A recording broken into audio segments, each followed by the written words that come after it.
Good evening, everyone. Joe, are you there? I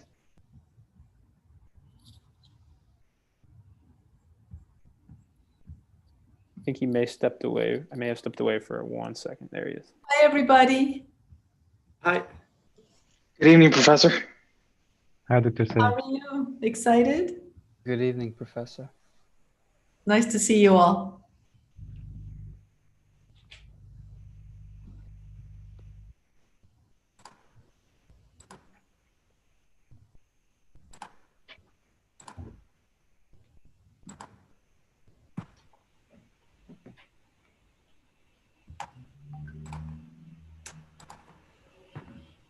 How's it going, everyone? Hello, Joe. How are you? I'm doing really well. How are you? Very well, thank you. Looking forward to the presentations.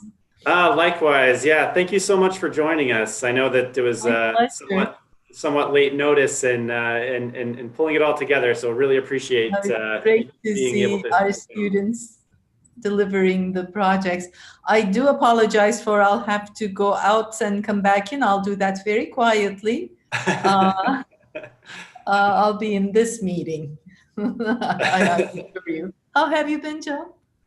I've been very well. How about yourself? It's just been absolutely crazy. I thought everyone working from home would be more relaxed, but we're double timing it. Isn't it amazing? What I thought was a fast pace in a face-to-face environment, how intense it is actually remotely. So it's yeah. Hi, Karen. How are you? Good morning, or actually, it's good afternoon. Good evening. It's good to see you.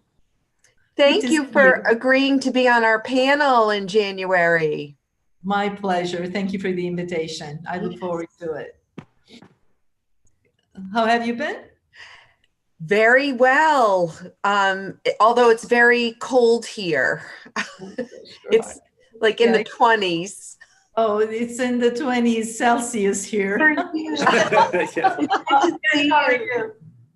Thank you for agreeing to be on our panel in January.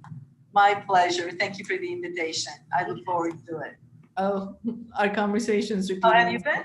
Oh, it's a little very well, although it's very cold here. So is someone streaming the YouTube? Yeah, I think so. Someone's streaming to YouTube. Yeah. So make sure you mute the YouTube link in order. Otherwise, we'll get a feedback of everything that we're that we're saying. So happy presenting, everyone. As I mentioned, I apologize for having to step out, and I will quietly step back in without interrupting anything. All right. See you soon. That's great. Thank you. Well, we're at 10:02 Eastern Time, and so let's get started here. So let me just start off with a few words of welcome. Curtis, thank you so much for showing up. Karen, thanks so much. Shirin, thank you for being here as well. Art, I see that Art is here, one of our project sponsors in Bahrain. Thank you so much for being here as well. And then welcome to all of the AUS students. Thank you so much for participating in this over the course of the fall semester, and of course the WPI students who've had to tolerate me since late summer. So for all of that, a great big welcome. This is one of my favorite days of the entire of each semester. It's a celebration of all of the hard work that has gone into really challenging projects that don't have clear answers, right? I mean, that's what the great thing about project-based learning is, the complexity and the opportunity to solve challenging problems that have no clear answer. And so getting to watch you work through these problems and developing solutions at times that are very frustrating to try to overcome. I always look forward to this day because first, it seems like a miracle, but when we get to this day, it seems like regardless of where you were even yesterday, by the time you get to today, things have largely worked out. And as everyone will get to see that based on the quality of your work, you'll get to see these creative solutions and wonderful presentations. So with all of that, I just would like to take a second because, we're broadcasting this for YouTube Live. I've posted it on my LinkedIn channels. I hope that you've shared LinkedIn and Facebook. I hope that you've shared it with other people as well. So I know that there's some people that are watching this that are a little bit unfamiliar with probably what is actually going on. And I just would like to address you all so you know what it is that you're actually watching. So WPI, a couple of different things. WPI puts project-based learning really squarely at the center of its curriculum. And so there are a series of although project work is a part of all courses at WPI, there are 3 major projects that students have to complete to finish. And what you're watching is the presentation of the interdisciplinary projects that are in the curriculum. As part of that, we have a really large global network of project centers where students can elect to do projects in places in the Middle East, Africa, Europe, South America, Asia, and North America. And these students had elected to go to the United Arab Emirates to complete project work with our partner institution, the American University of Sharjah. Unfortunately, as everyone knows and needs no real need to repeat, the global pandemic has disrupted a lot of plans. And so, real credit to the students that you're about to watch presentations from, they're able to regroup, work remotely, as hard or harder than they might work on the ground in the UAE. And the same goes for our American University of Sharjah students committing to the project to work collaboratively, remotely, to then push these projects through to the finish line. And so with all of that said, I just would like to welcome you all and to enjoy the next couple of hours of presentations, all starting with the team Third Eye. Third Eye, you guys ready? Yes. Excellent. It's all yours. I want to make sure if my screen is visible. It is. Okay, awesome. Great. So, hey everyone. So welcome to Third Eye's IQP presentation. We are Team Third Eye, and our tagline goes by Third Eye looks beyond the obvious with clear perception and shows what is true. And here's our team. Hey everyone, my name is Kushal Gandhi and I'm currently a junior. I'm majoring in robotics engineering. Good morning, everyone. My name is Akul. I'm an aeronautical major. Hello, everyone. My name is Suryansh Goel, and I'm a computer science major. So our project is part of Voices Sandbox Project Center, which is newly launched by Innovation and Entrepreneurship Department at WPI. It is an incubator-like project center where students can come in and work on their personal or business ideas as well and earn the academic credits for the same. So before starting, I would like to give you a brief background of the disease that we are going to talk about, which is called coronary artery disease and its nature, as well as we will be giving you some statistics related to that. So what are CAD and ASCVD? So CAD stands for coronary artery disease, and ASCVD is a condition for CAD, which is atherosclerotic cardiovascular disease. And to sum it up, I would like to talk about how it develops. So it develops due to deposition of fatty streaks or plaque on the endothelial lining or the inner lining of the coronary arteries, and it happens to everyone. So when this is happening, it is a slowly progressive disease, and it develops into an obstruction where the blood flow is restricted, and so the heart muscles are deprived of oxygenated blood. This is a condition called as atherosclerosis, and it progresses into heart attacks when the heart muscles are deprived of oxygen, and so it ends up with heart attacks. Yeah. So as I've already talked that this is a progressive disease and it starts in the early 20s. It becomes obstructive and prevalent in the 50s. Uh, and this is the time when the patient experiences chest pain as well as heart attacks. And while this is happening, it takes a decades of time to progress to this stage. And this happens unknowingly to the patient. They do not have any knowledge about that. And it has a long onset time for symptoms. So it eventually ends with a heart attack. And while this is happening, the heart muscles are being damaged. And since we all know that once a heart muscle is damaged, it cannot be grown back. So this is clearly an irreversible process. And since it takes a lot of progression, there is also misperception of symptoms with it. As 40% of the time, it is often misperceived into some light other medical condition. For example, if there is tightness in the bottom of the chest, then it can be perceived as indigestion in the stomach, and the patient generally consumes antacids for that. But in the reality, it is just a misperceived heart attack.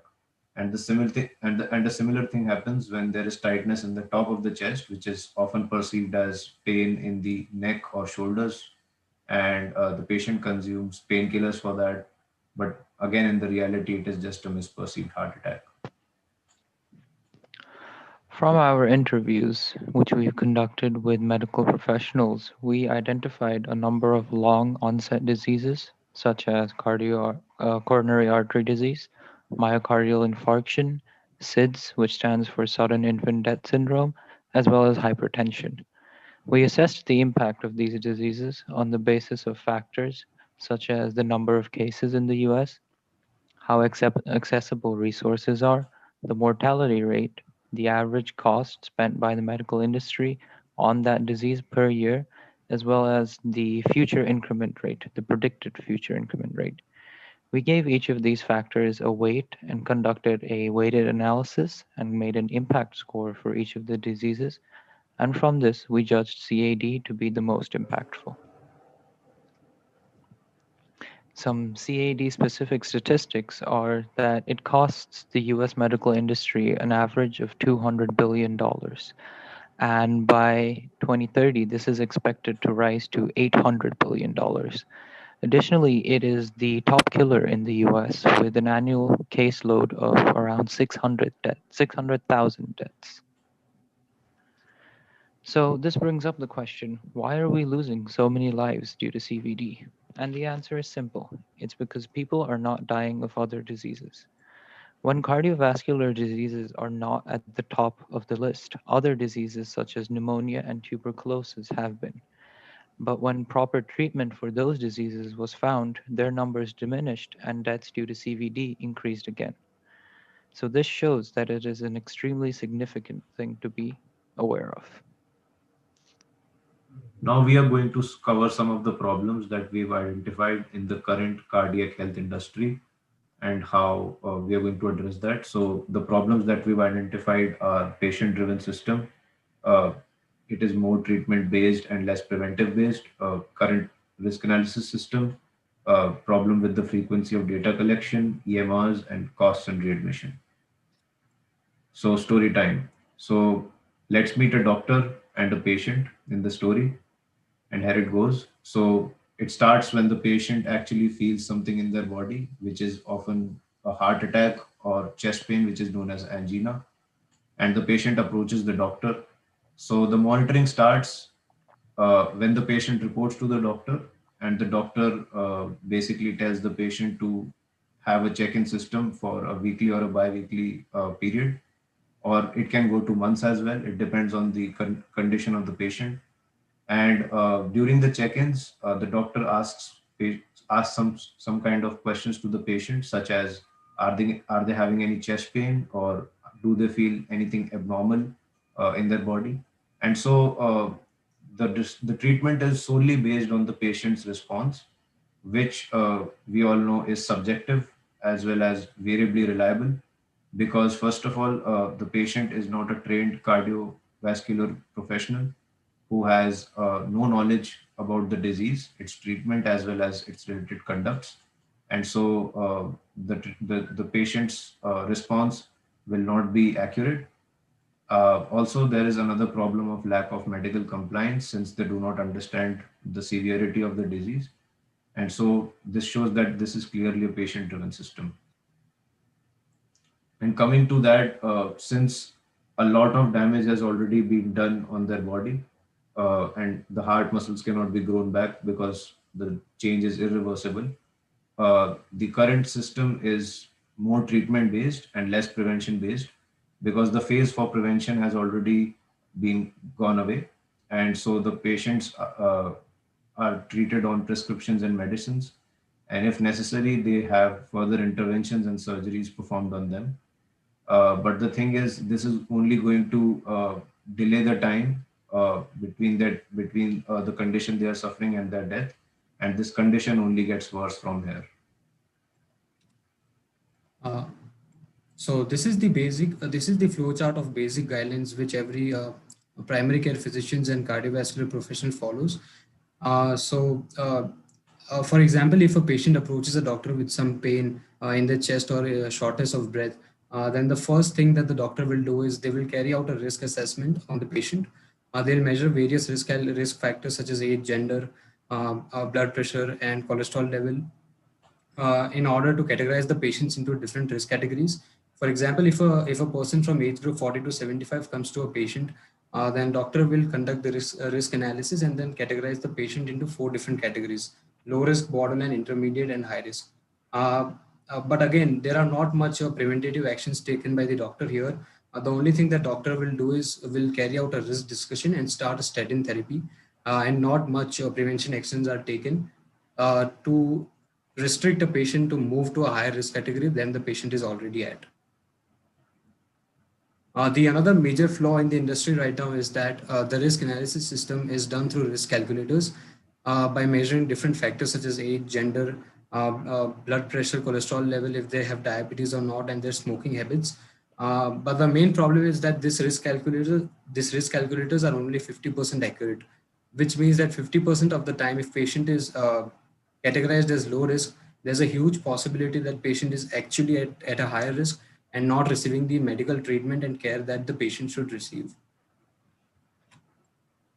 And Suryansh has mentioned that it is a patient-driven system currently, because of which doctors are forced to take decisions on snapshot-based data, which means in order to classify the patient, the condition of the patient, if it is worsening or deteriorating, the doctors have to wait for more number of weeks in order to collect more data to classify the patient's condition. Which means that waiting for more number of weeks awaits for more delay and more damage, and hence the condition will only deteriorate because it's an irreversible process. On the other hand, if we had continuous data collection techniques, then the condition of the patient could be classified in some days only, as you can see here in the chart. In initial days, we can classify the condition of the patient that it's deteriorating. We also identified problems with the current EMR system. EMR stands for Electronical Medical Records. These are the natural progression from paper records and charts for doctors, and EMRs are unique to medical institutions. This means that there is no nationally integrated system and there is no transfer of data between institutions. A patient could go to get a CAT scan done at one hospital, and the next week, if they need to be rushed somewhere else, that CAT scan data will not be accessible by them at the second hospital, most likely. There's also no current instance of automation that integrates the previously mentioned risk score with these EMRs. EMRs only contain hard data. Finally, the last theme of problems we identified is the cost. Going back to our earlier question of why CADs is so expensive, it's that a majority of the costs arise from treatment due to patients having to come in for repeated interventions and medications. So majority of the money is spent on treatment and not prevention. This cycle of treatment, combined with the irreversible nature of CAD, means that patients again and again keep going to hospitals, building that vicious cycle. So this drives up the rate of readmissions for hospitals, which is a critical factor. And if it gets too high, it can threaten federal funding. So the solution that we've come up with is a web application which will be implementing a more accurate and robust risk analysis system than the current one. It also is powered with EMR integration, continual monitoring, and alert feature. So currently the risk factors taken into account are just age, gender, blood pressure, systolic, diastolic, cholesterol levels, and smoking habits. But we plan to integrate more number of risk factors such as lifestyle and environmental factors, as well as factors from wearable devices such as EKG, as well as from the phones such as facial characteristics, and combine them with the concepts of AI and come up with a risk analysis system which will be more accurate as it is taking into account increased number of risk factors which relate to the heart condition. Conclusions from our technology will be integrated with the previously mentioned EMRs and be accessible across all healthcare institutions that adopt our technology. Our risk analysis system will incorporate more frequent sampling rate in order to capture data more continuously, to classify the condition of the patient as early as possible, and taking the necessary steps required to treat the patient or prevent the patient from moving to a higher category as early as possible. Our technology will also have a built-in alerting system. If the conclusion is made from our technology which requires immediate medical attention, then the nearest healthcare provider would be alerted based on location tracking. The target customers that we have identified for our technologies are cardiovascular healthcare providers and insurance companies as well. We'll be distributing our product to healthcare providers and insurance companies first, and then they would be recommending our product to the end users, which are patients who lies in the age group of 40 to 75 and are categorized into borderline or intermediate risk group. Now here comes the big question: why will our customers pay for our idea? Healthcare institutions and insurance companies will pay for Third Eye software solution to save ton of money that would otherwise have been spent in unnecessary interventions and increased rate of readmissions, which eventually threatens their federal funding. So special thanks to our advisors, Mr. Joseph Duran and Mr. Curtis Abel, and a big thanks to Innovation and Entrepreneurship Department as well as Nectar's WPI to give us constant support through our journey of ID 2050, IQP, and summer research. Thank you, everyone. Great. Thanks, guys. All right, let me open this up to questions. So that's questions. If you're watching via YouTube, I'll monitor the chat and I'll ask it to our team here. But those of us here in the Zoom meeting room, so let's open it up. Does anybody have any questions for the team? I have a couple. This is amazing. This is wonderful. And I can definitely see the cost savings part of it by early alerts and being proactive. When this information is shared over systems from one hospital to another, have you taken into account all the HIPAA regulations? No, we haven't looked into that. So throughout our journey until now, we have mainly focused on the problem and need assessment part. Yes. In order to do more research on solution, that's our next steps actually. Yeah, so that would be a great next step. And then the second question, personally, have the three of you learned a lot and maybe modified your diets or your healthcare routines? Because this is very scary when you hear all this data and all these statistics. Well, definitely, yes. We have started working out a lot after studying all these. We have almost become doctors, to be honest. We are planning to leave our computer science career very soon. Very good. Great job. Thank you. Okay, I'm going to chime in here. Karen, man, you you hit the nail on the head, man, in terms of the value of what this team is doing.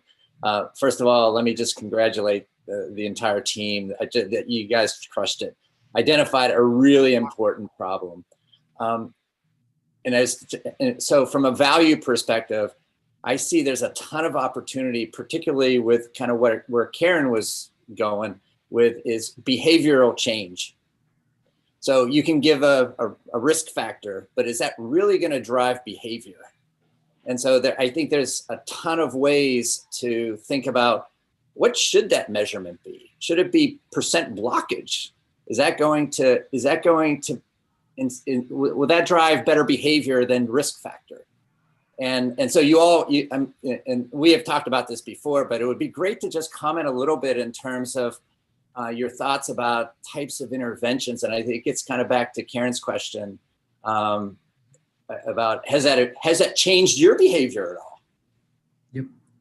Yes. So our solution part doesn't only limit to detection of the opportunities where we can prevent the disease, but also to create some interventions in order to change the behaviors, in order to take action on the prevention that we just detected, because only passing the information to the doctors that we can prevent the disease is not enough to solve the entire problem.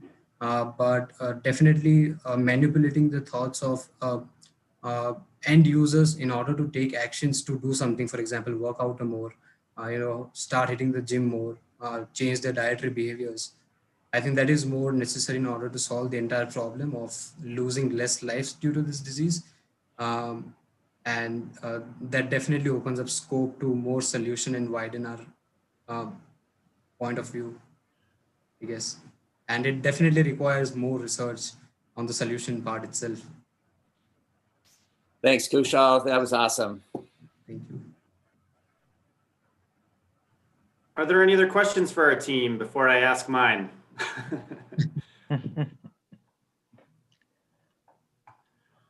All right, so if you look at where we're ending here on this journey, I mean, you guys are, well, the first startup team to come through the I&E Center, that the Foisey Sandbox that Curtis and I have been working on. And if we look back, this required a lot of legwork to even get to the point where you could start your IQP. So if you look back to last year and you think about where you are now, I mean, what are some of the most surprising twists and turns that it's taken? That's kind of part one.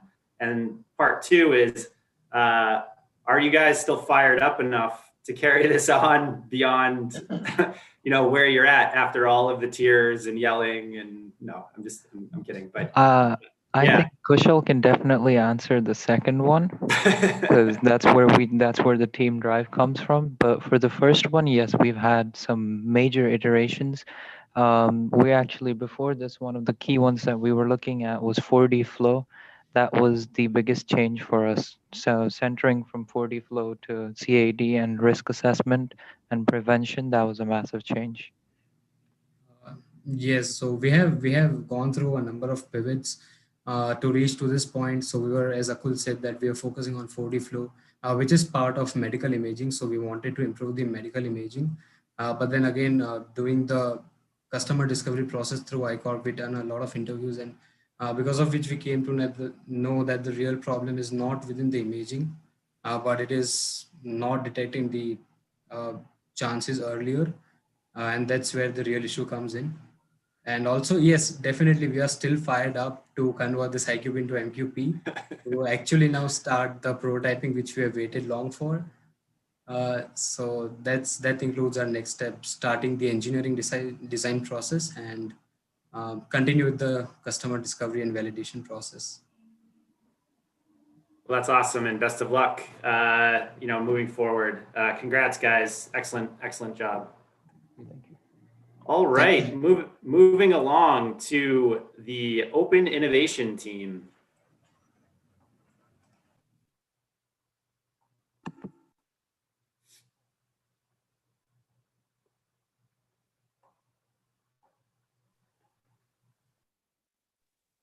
All right. Hello, everyone, and thank you for coming. Our project is titled The Development of Open Innovation Networks at WPI and AUS. My name is Colin Wandell. I'm currently a third-year chemical engineering major from WPI.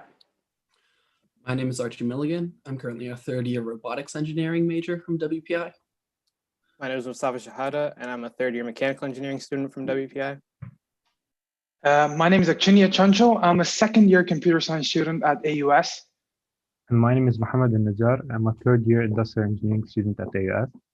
My name is Hassan Khan, and I'm a third-year chemical engineering student at AUS. So just a brief overview of our project. We're first going to go into some background, and then our design thinking process, and then some results and prototype, and finally our conclusions and recommendations. So the overall problem that our team focused on our research on and set out to solve is that despite open innovation being a lucrative strategy of development, there are many uncertainties surrounding the creation of new university-based OI networks that make them very complicated to implement. So after analyzing the problem, we outlined a couple of research objectives we needed to accomplish. The first one is to understand the various barriers impeding the implementation of new open innovation networks and the creation of new nodes in already existing networks. And the second is to visualize how an open innovation network could take form at WPI and the American University of Sharjah. To solve our problem and complete our research objectives, we first conducted extensive background research in the form of a literature review. Before explaining what open innovation is, it's important to understand what innovation actually is. The process of innovation can be described as the development of new ideas or the introduction of new technologies into the marketplace. There are various forms of innovation models, such as the linear model, Silicon Valley model, and disruptive innovation model. Each of those have their pros and cons, but an alternative method to these traditional forms is open innovation. And open innovation is just open collaboration between different entities where anyone can work on a project and innovate openly without being restricted to the walls of the company. Internal and external ideas can flow in and out of the company to help increase profits. And as shown in the diagram, the blue circle being an internal idea and the gray one being an external idea can flow into the company and together can produce stronger and more profitable ideas for the market. Also, it's important to understand the open innovation entities or the agents that are actually involved in open innovation endeavors. The main ones are large corporations, which are companies with a minimum of 250 employees, small and medium-sized enterprises, which are companies with less than 250 employees, government institutions, and academic institutions. Each of these entities can work together on any open innovation projects. When it comes to open collaboration with these entities, there's intellectual property involved, which is any creation produced by the human mind. Some of the most common types of intellectual property are patents, copyright laws, and trade secrets. These help determine and negotiate who gets what IP rights. So with the background research complete, it was time for our team to begin formulating our design thinking process. There are 4 key phases to our design thinking process. The first is the discovery phase, where our team conducted case study interviews, a survey, and interviews with faculty in order to collect data. The second phase was the ideation phase, where our team brainstormed the different criteria that our prototype would need to solve. The third phase was the prototype phase, where our team decided on the design that our prototype would take and the actual logistics to its implementation. And the fourth phase, the feedback phase, was where our team planned out how we would solicit feedback on our proposed design. For the discovery phase, our team employed various methods of data collection to learn more about open innovation. We conducted our discovery phase with the objective of seeking data from 3 different sources. Firstly, we wanted to learn more about the existing models of open innovation. To accomplish this, we sought out organizations currently participating in open innovation and scheduled a recorded interview with each entity we found. Next, we wanted to gauge the current knowledge of OI at WPI and the AUS. For this, we sent out a survey to both schools through Qualtrics to allow for easier data analysis. And finally, we wanted to find out what open innovation resources are currently available to students. For this phase, we scheduled another recorded interview with Curtis Abel, the Executive Director of Innovation and Entrepreneurship, to learn about the inner workings of the programs in the Innovation and Entrepreneurship Department. During our discovery phase, we interviewed representatives from 4 different agents of open innovation. Our first agent was the MBTA, the Mass Bay Transportation Agency, as we are interested in their innovation proposal program, where users of the MBTA can submit their innovative solutions to problems they notice in the MBTA's services. This was a good example of open innovation, as the proposal portal was open to anyone who wanted to submit an idea. And this program has been met with the success of in the form of several successful project proposals, including an innovation to melt snow off of the steps to trains to increase safety in the winter. However, we found that since all the innovation proposals ended up with the same people, some proposals might not be pursued to their fullest. Next, we interviewed Spring Theory, a small company focused around facilitating collaboration between corporations and academia. This is a great example of OI, as it often involves student-led teams and corporations collaborating on various projects, and exhibits a desire to work with student groups as opposed to just faculty members. Spring Theory has worked with many universities, including Cornell, Columbia, USC, and Northwestern, to bring sponsored projects to their curriculums. However, one downside we saw was that they had slightly less network functionality, as often they have to reach out to organizations to find collaborators as opposed to having companies and universities reaching out to them in the first place. The third case study interview that we conducted was with the City of Worcester. Now, while the City of Worcester performed the least open innovation endeavors, the Office of Urban Innovation still demonstrated to us that government departments can prioritize transparency through things like their open data portal, which gives any individual access to all the data that the City of Worcester has. The interview with the City of Worcester also highlighted how the community can be a possible benefactor of open innovation projects. One successful project the City of Worcester has actually sponsored was to construct the wooden bridge in Worcester's Elm Park near WPI with WPI civil engineering students. The fourth organization we conducted an interview with was Honeywell, a large corporate firm. This interview gave our team valuable insight into how a large firm handles open innovation. Honeywell has a lot of experience working with different companies and academia on a variety of cutting-edge research. This interview allowed for our team to get an inside look at some of the considerations large firms might make before beginning an open innovation endeavor, like how intellectual properties must be handled and how to make the most of a collaboration effort. To finish investigating each entity into open innovation, we spoke with Professor Dorvan and interviewed Curtis Abel, the Director of Innovation Entrepreneurship at WPI. They provided us with a lot of information about current open innovation practices at WPI. These included IQP, MQP, where groups of students like ourselves will work on a project alongside a sponsor to find an innovative solution to a problem. The Foisey Sandbox IQP Center, where students can tackle personal projects and develop them into a business, patent, or just develop their research, is also a great resource. There's also the winter session, where students can come to the campus with the sole purpose of exploring WPI's innovation resources to spark new ideas or solutions to problems they didn't even know they had. And lastly, WPI offers innovation challenges, where students can innovate solutions to problems posed to them by the university. Recently, WPI offered a challenge focused around the COVID-19 pandemic, where students can propose different innovative ways to help combat this disease. However, after surveying data from the students at WPI and the AUS, it became apparent that these resources aren't widely used or advertised to the student bodies. So as part of our supplementary data collection, we sent out a survey to both WPI and AUS students to understand who knows what about open innovation and how involved students actually are with innovation efforts. With over 270 responses, we found that only 6% understood the details of open innovation, what it actually was, and only 28% of respondents have worked on any open collaboration project with outside entities. And finally, only 24% of respondents utilize any WPI and innovation and entrepreneurship resources. We also found that 81% of respondents are interested in participating and learning more about open innovation and getting involved with projects with outside companies, universities, and communities. In order to analyze the data collected during the interviews that our team conducted, we first transcribed each interview. Then we coded the transcriptions and applied a theme to different passages of the text. An example of this can be seen on the right, where highlighted areas of the transcription have each been coded and applied a theme. Finally, our thematic open innovation, a thematic open innovation network framework was created by our team.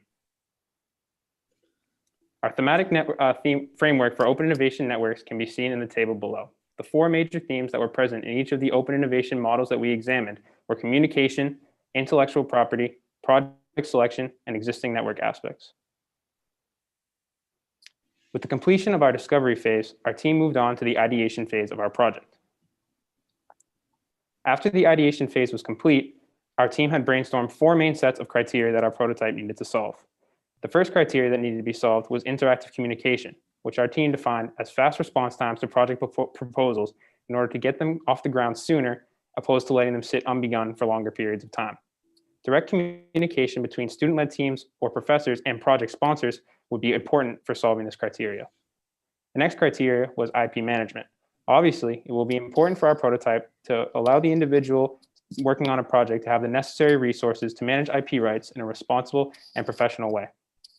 The third criteria that our team brainstormed that needed to be satisfied was impactful advertising. With proper showcasing of the prototype, more project proposals will be submitted and the maximum amount of individuals using the prototype will be had. Advertising is also a great way to get the community involved with using the prototype to see if student-led teams can take on a problem affecting the local area. The final criteria is inclusive operation. Our team defined this criteria as the need to welcome projects from all different organizations. Our team believed that our prototype should discourage no organization from submitting a project proposal about a problem that they deemed important. During our prototype phase, we developed a list of features that should be implemented in a WPI Open Innovation portal. As previously discussed, we found that students were not able to find all of WPI's open innovation resources, since they were not accessible or advertised from one point. To help with this issue, our Open Innovation portal serves to unify all of WPI's open innovation resources into one location, as well as serving as a single point of contact for external entities. At the top of the portal, there are 6 menu items, which will be shown on all pages of the website to allow for ease of use. Notably, to satisfy our interactive communication and impactful advertising criteria, we have a networking tab where all users can talk about past, present, or future open innovation efforts. This aspect would be implemented with a third-party software such as Slack to allow for constant communication between nodes of different open innovation projects. Alongside this networking feature, we have space on the home page for news and announcements, where the various open innovation events can be advertised and information about the community can be shared to maintain inclusive operation and impactful advertising. To help with intellectual property management, we have a link to the WPI Technology Commercialization website, as well as access to sample joint development agreements and non-disclosure forms. As you can see on our next slide, our faculty directory is a location where any user of the portal can reach out to faculty members currently participating in open innovation. This allows for companies and other external entities to find the professor or faculty member who would be able to develop their project to its fullest, while forming a personal connection with the university and its open innovation endeavors. On the next slide, you can see the active projects directory, where the university's current projects are all available to explore in one place. These projects can include MPP and IQPs, as well as student-run projects or innovation problems, and projects proposed by external entities. This will allow for all of these projects to be available to be seen by any user of the website, and allow for all users to provide valuable insight and feedback into the inner workings of the portal. So after producing and launching our prototype, for our final phase, the next steps would be figure out ways to solicit feedback and improve our network portal. Some of the ways we plan to solicit feedback include receiving feedback from our portal feedback page, where participants can leave comments or concerns for the improvement of the portal. We also plan to send our report to our case study interviewees to get their input and any recommendation from their perspectives. We also hope to connect various campus offices and centers for their feedback with setting up the physical office and portal. And finally, we hope to receive feedback from our classroom peers involved in other IQP projects.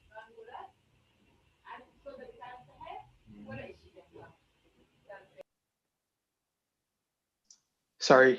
There are 3 key recommendations that our team believes would contribute to our proposed prototype's long-term success. The first is to keep evolving the layout of the actual portal as new suggestions are made and new features are added. This makes sure that it is kept operating as efficiently as possible. Second, our team recommends that an assessment be performed biannually on the portal to examine whether or not the collaboration efforts have increased. The last recommendation, and perhaps the most important one, our team suggests to make sure that the prototype remains open to all and that there is no shift towards catering exclusively towards one type of organization. I would like to give special thanks to our advisors, Professor Joseph Doran and Arthur Futsitsis, as well as our interviewees, Dr. Curtis Abel, Spring Theory, MBTA, Cedar Worcester, and Honeywell. Any questions? Great, thanks guys. Any questions?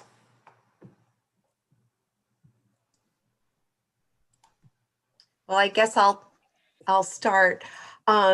This is more of a personal question. I find it fascinating when we have mixed teams from two different universities, two different cultures. Can you talk about what you learned about each other? The differences in culture, do they matter? Do they not matter? Do you plan to maybe get together in person after COVID-19? What were your highlights of working together? So it was really great having the opportunity to work with students from the AUS. And as far as differences go, I wouldn't say there were too many. It was actually kind of more fun seeing the similarities. You know, they're college kids just like us. I know when we met this past week discussing the presentation and stuff, Archie and Afshunya talked about F1, the racing, for almost like a half hour. It was awesome to hear them like connect on that level. And it was just a really great experience. We plan on maybe working on this project a little bit further after we're done with IQP. But yeah, so we'll see where it goes, but it was really great. Likewise as well. I think it was a great opportunity for us at AUS. I think this was an extremely unique opportunity for us as well, because it's the first time we're working with someone outside of our university. And absolutely, it was probably the most fun part of this, COVID kind of situation. Yeah, absolutely. We're definitely planning on working further and maybe hopefully publish a paper at the end of maybe next year or something. But absolutely, kudos to my teammates at both AUS as well as WPI. All of us have done a really great job. So kudos to all of you guys. Fantastic. Okay, let me chime in. First of all, wow, outstanding. When we had the opportunity to talk, man, you all hit so many important points. First off, I would love to actually follow up and continue this open innovation conversation. I think this is a complex problem, as you probably have realized. So one of the questions that I have is, we had talked a little bit about it in the interview, and this is around kind of the collaboration part. And especially at universities, I would say actually, whether it's universities, industry, everybody has different incentives. And everybody's always operating in silos. If you go to the corporate world, operations has different incentives and goals, marketing has different goals, and it always causes problems. In universities, that happens in the same way. So I would just be interested in, and it's funny because we had talked deeply about just trying to get the word out about all the great resources that WPI has, but it's really difficult to get people to participate. And some of it is around time. Some of it is around, just not knowing about it.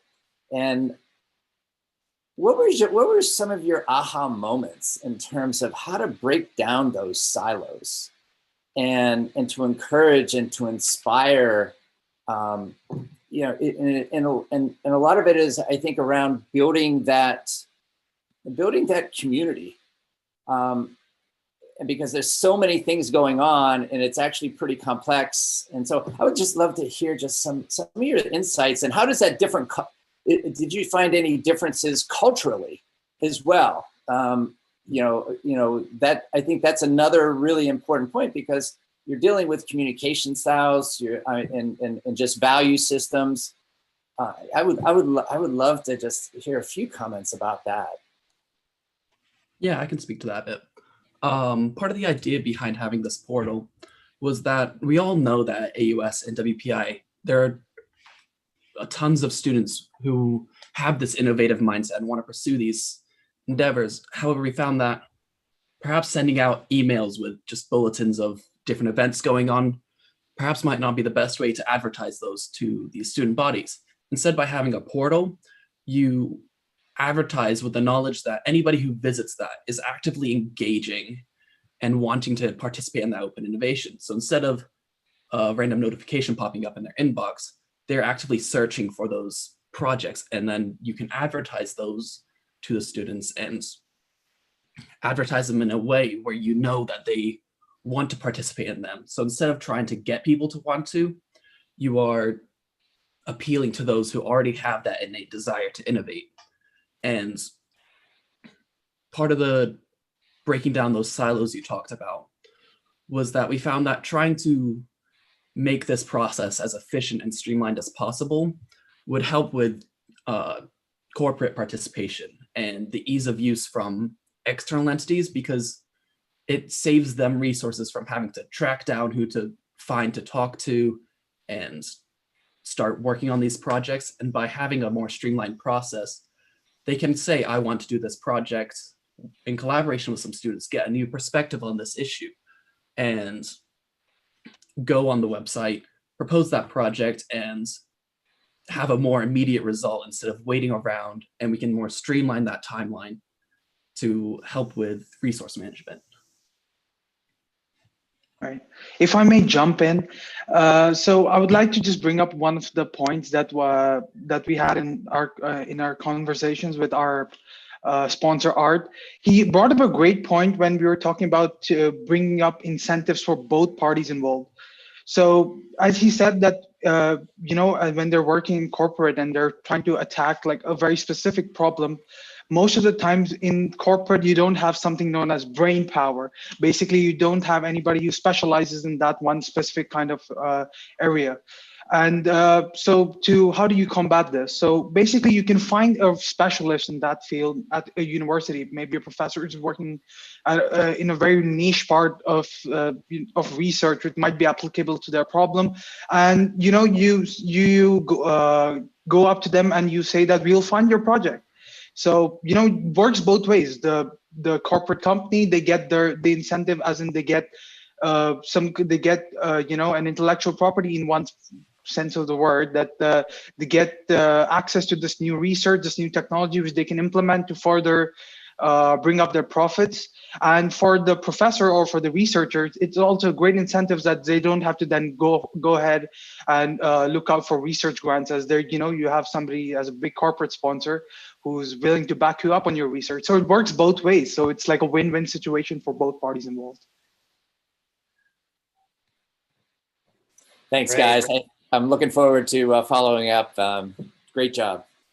Thank you very much. Appreciate it. Yeah, thanks so much, guys. And I just have one comment before moving on, which is that, one of the things, this was a framework for sort of thinking about our own activities that really hadn't dawned on me.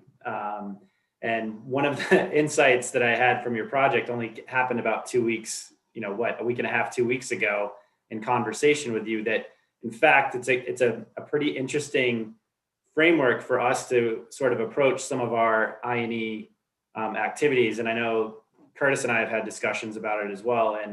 And so I echo Curtis's desire to continue the conversation with you, following up from this project. So, Joe, thanks a lot, guys. Oh, sorry, Karen, go ahead. I just want to give a special thanks to Art Futsitsis.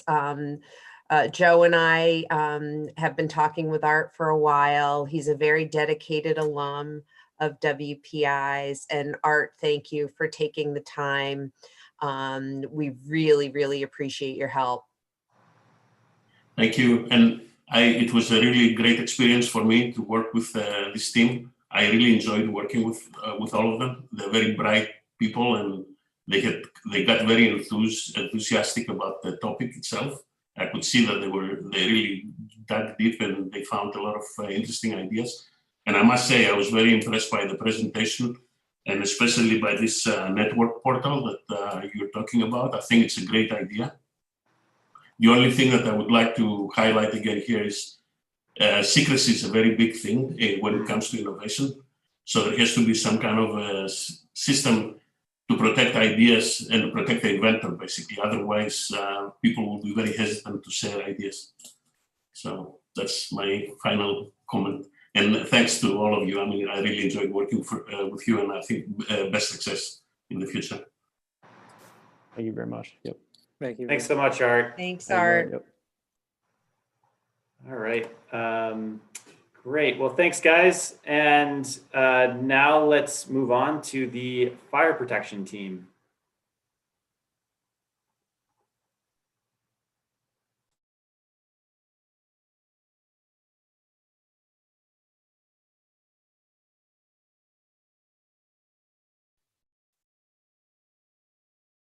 All right, this is the screen sharing.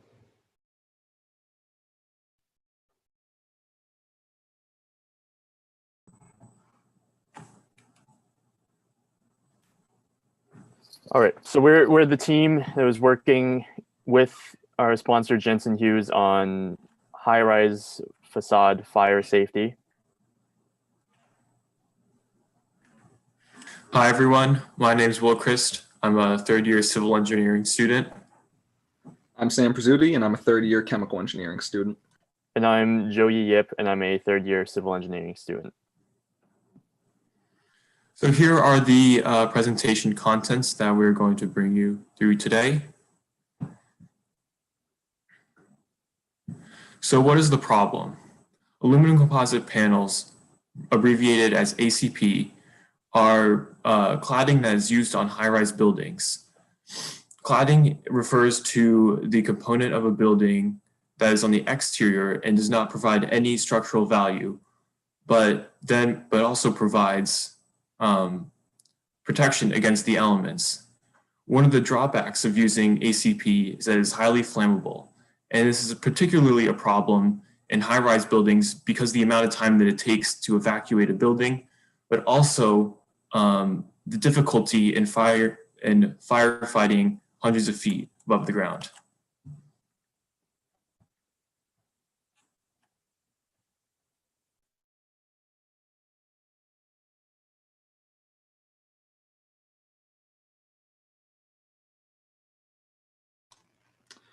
So to put into perspective the usage of ACP, currently in 2018, the global market price for ACP was about 5.33 billion USD.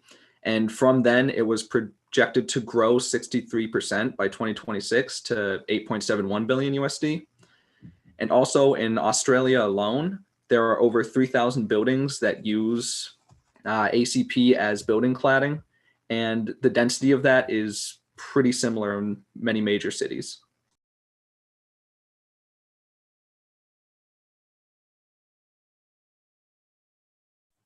So why is ACP used? ACP is a cost-effective material, is easy to maintain, and is also aesthetically pleasing. On the left-hand side, you can see an enlarged image of the panel. It is composed of two aluminum sheets that sandwich a polyethylene core.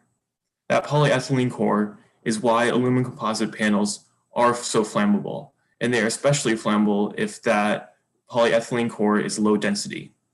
When it's exposed to flames, the aluminum sheets begin to delaminate and expose the polyethylene core, further fueling the fire.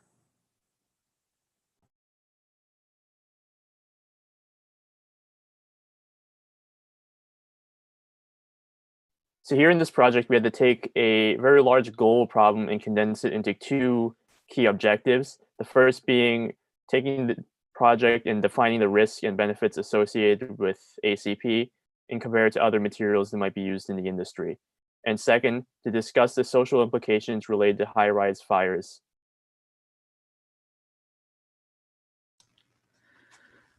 The primary methodology that we used for the majority of the project was grounded theory, which to explain it, in the beginning, we develop a starting theory based upon our background research.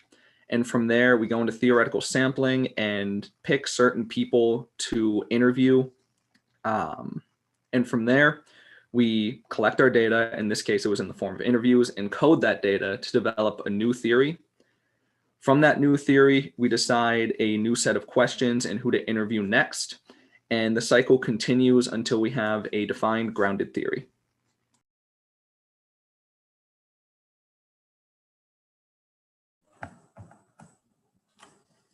So from our interviews, we found many alternative materials.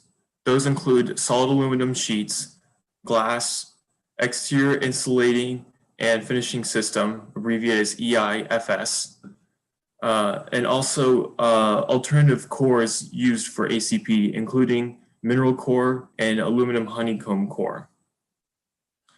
The second thing from our interviews was a risk assessment tool, which associates the risk of using different cladding materials on high-rise buildings. The last of our technical findings were testing standards, including FM 4880, 4881, 4882, and 4411. 4411 is a particularly new standard, which looks at the flame propagation, which looks at the cavity walls and how they affect flame propagation. On the right-hand side, you can see a test of NFPA 285 being conducted. In order to conduct the test, a 2-story wall assembly has to be made of the material of choice and then lit on fire and measure the flame propagation.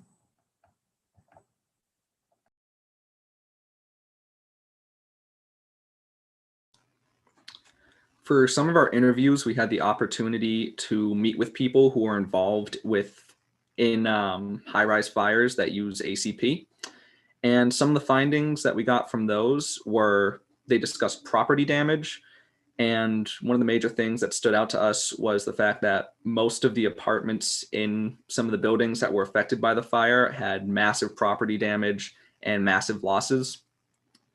Another interesting find was that even after several years after the fire, there are ongoing lawsuits about who was at fault, who gets what sort of compensation, and there's no set, really defined court cases on ACP fires. We also found that they had an aversion to high-rise living after the fact, not only because of the fire risks, but because they don't know what sort of materials are used and how safe it is. They explained to us that they simply would not live in a high-rise again and instead would live in only low-rise buildings due to fire safety risk.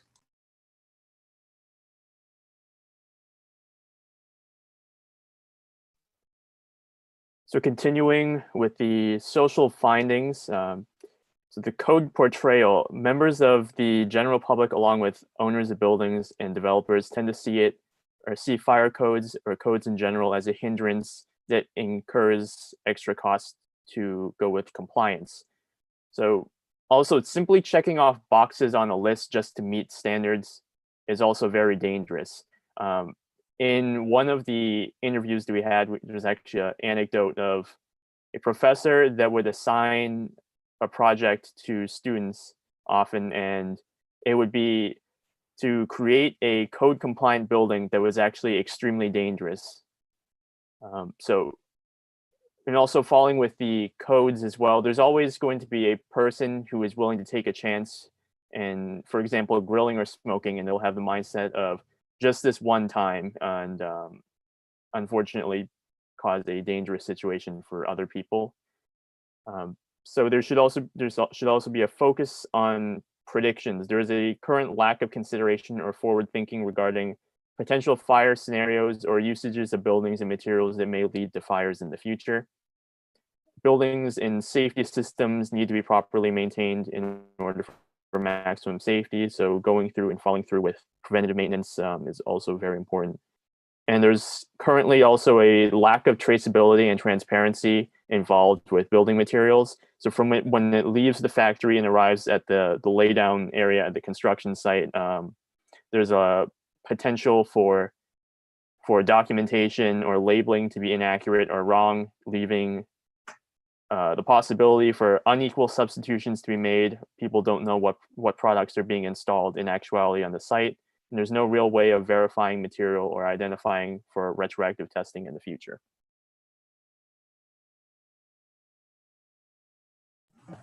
So for the coding of our results, we took important quotes from our interviews, found the similarities, and put them into 6 different categories and laid them out onto this continuum. On the left-hand side, we have the technical aspects, while on the right-hand side, we have more social aspects. Cladding materials and testing standards fall well within the technical aspect, while public portrayal and societal problems are under the social aspect.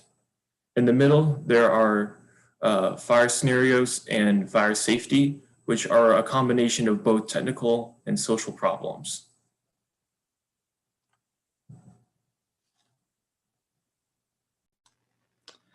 So once we had completed all of our data collection, we established our findings and coded our data, we came to our final grounded theory.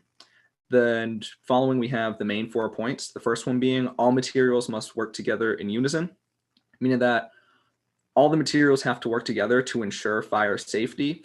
If one material is compromised, then it could cause a problem for the entire assembly.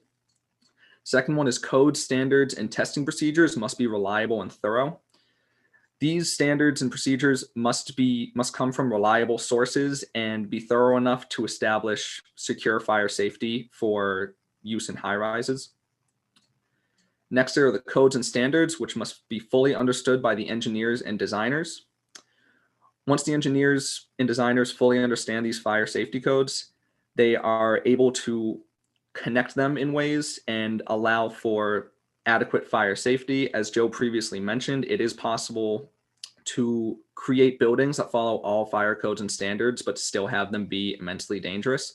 To fully understand the codes and standards would mean to establish immense fire safety. And finally, predictions must be made of future fire scenarios. Although many organizations do this, there are still some that struggle with that aspect and could have more preventative thinking rather than reactive thinking.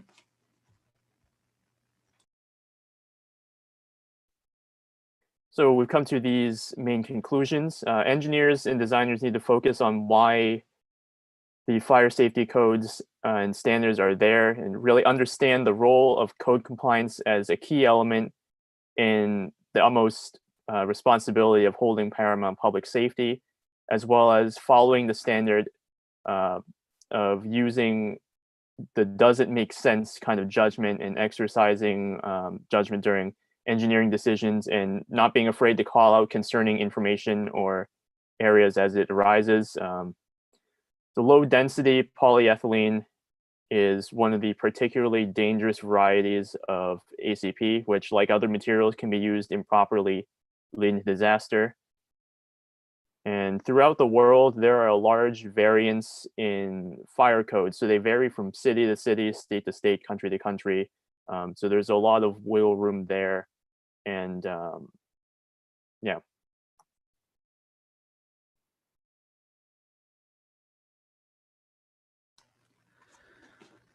From these conclusions, we're able to create recommendations on how to handle ACP usage in the future, as well as handle fire codes. The first one would be to halt the use of low-density polyethylene in facade paneling. The low-density polyethylene has been proven to be a major cause of the severity of some of these fires. And there are newer, more fire-safe ways of creating ACP, which can prevent these major catastrophes from happening. The second recommendation is to establish a way to ensure adequate fire codes are followed throughout the US and globally. As for many nations, fire codes are followed by a state by state or province by province. Follow state by state or province by province. There have been talks in the past for the US to create an organization to help ensure that adequate fire codes are being followed nationwide by the International Fire Code as well as the NFPA, but those talks have fallen through. But it has proven that there is a path for the possibility of that to happen.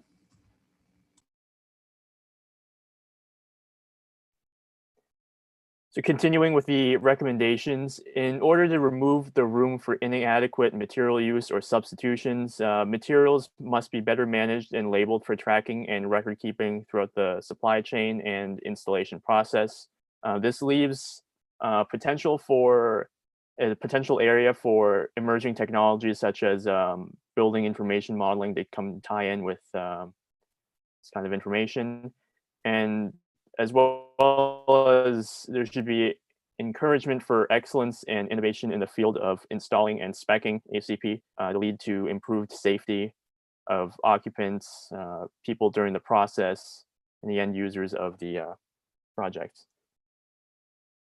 So anyway, there we've reached the conclusion of our presentation. We'd like to give special thanks to Joseph Dwarn, our project site advisor, Aaron Vanny, our project advisor, and our sponsor, Jensen Hughes, as well as all the numerous industry professionals and professors, some of which at WPI that we've interviewed during this project. Without them, we couldn't have gotten the insight that we needed on this project.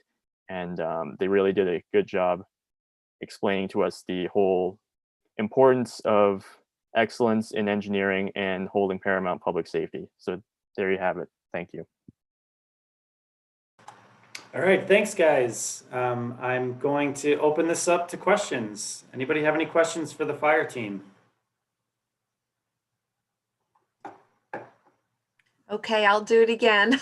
I'll start off. Guys, can you please go back to slide 12? So I've had the privilege of working with the FPE department at WPI since 2008 and help build the lab. I do the fundraising and alumni relations for FPE. So I have a fair bit of knowledge. I think it's fascinating. You all did a fabulous job. So if you were to take this slide and go country to country and score where everybody is, because the regions, the nations, the countries are so different, as you stated, with codes. Codes are just so critical. So I think a continuation, this is just my idea, and maybe you've thought of it already, to extend this project would be to develop a country by country fire code, or fire safety index rather, a fire safety index. So in Dubai, we know about the high-rise ACP issues.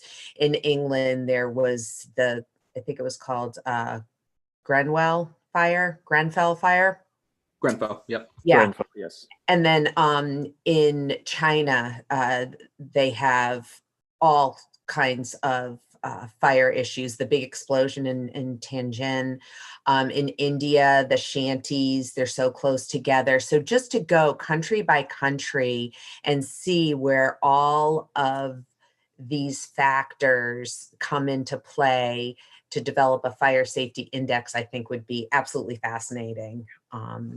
So great job. And is anyone from Jensen Hughes on the call? I see Aaron. Aaron, are you there?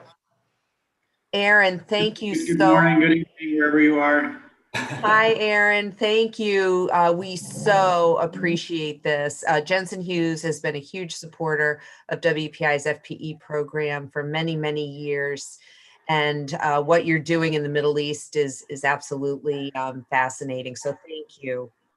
Yeah, you're welcome. It was a great experience. The three guys were amazing to work with. They surprised me on this presentation because I was I gave them all the information I had, and they came back in this presentation and delivered even more than I would have expected. So it was amazing to see them pull together all the interviews, and they probably surpassed most of the market here in their understanding of ACP. So I'm very proud of them, and it was a great presentation. Thank you. Thank you very much. Thank you, Aaron. Thank you. Thanks. Yeah, thanks, Aaron. Thanks so much to the team here. I just maybe one final question is, compared to where you started, like thinking about the experience of doing this, right? What were maybe some of the bigger surprises, the things that you might have been ignorant about at the onset that you now at the end are feeling, if not expert, but a lot more knowledgeable? Probably just how big of a problem fire safety is worldwide, really. It's a very open field, I would say. There's still a lot of fire safety concerns worldwide. We've made huge progress, but it's really a never-ending battle, I feel. And I feel like there's a lot more that we could do, like Karen said, with this project. And honestly, in the future, I would be happy to expand upon this more. And probably the field is very interesting as well. Joe or Will? Well, yeah, so and part of this project, it really took into perspective fire safety as a whole and kind of removed the whole sense of remoteness to the risks. I was looking around researching, and it turns out that there was a relatively recent building on the Boston waterfront that had at least some element of ACP to it. There was one in New York City as well. And really tying in with fire safety and codes and everything, you can have all the enforcement in the world, but it ultimately comes down to the human aspect and making sure that people aren't taking those unnecessary gambles trying to get past with something one time and metaphorically shake hands with danger and cause a situation for everybody. So yeah, the sense of remoteness, definitely it's not there anymore. It's one of those things that you kind of think of and you're like, wow, it could happen anywhere. Will, anything to add? Yes, to kind of like piggyback, I would say I was just surprised that, especially that anecdote about how you can have this completely fire compliant building, but then still be, something that's dangerous to the occupants. That really that took me by surprise, because before I was just thinking the codes were something to prevent something like that from happening, but that can still happen under fire codes. I was surprised about that. Great. All right. Well, thanks, guys, and thanks again to you, Aaron, and everyone at Jensen Hughes. We really, really appreciate you working with us on this. Yeah, thanks for the opportunity. Look forward to more. Likewise. All right. Bye. All right. Moving on, we have the carbon capture team.